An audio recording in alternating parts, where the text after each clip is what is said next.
წარმოიდგინე, კალა პრეზიდენტად შეხება და ასან ძმა მოხარშა. კალას მაინც ვკითხვა.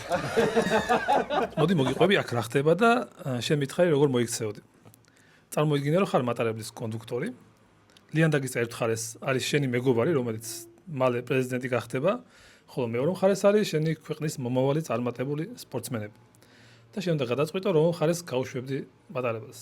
ზუსტად ამ დილემის წინაშე არის ახლა ამ ვიდეოში აჩი, რომლისთვისაც ერთ მხარეს დგას კალა, რომელიც მალე პრეზიდენტი გახდება, ხოლო მეორე მხარეს კი დგას საქართველოს მომავალი პოპულარული სპორტსმენები. მოდი ვნახოთ რას გააკეთებს აჩი. კალა, ესეთი არჩევანი მაგ და რას ფიქრობ მაინტერესებს? აბა, ყველა მომავალი წარმატებული ქართველი სპორტსმენი მოვკლა თუ შენ? ბიჭო მე ალბათ. 90% გაქვს შანსი რომ პრეზიდენტი გახდე თან რა. მე რა ისი, რაღაც დამეკეთება და თავში უბრალოდ. მაგრამ ისედაც ეს გასაგებია. ხო, აბა დაწერე კომენტარებში შენ როგორ მოიქცეოდი.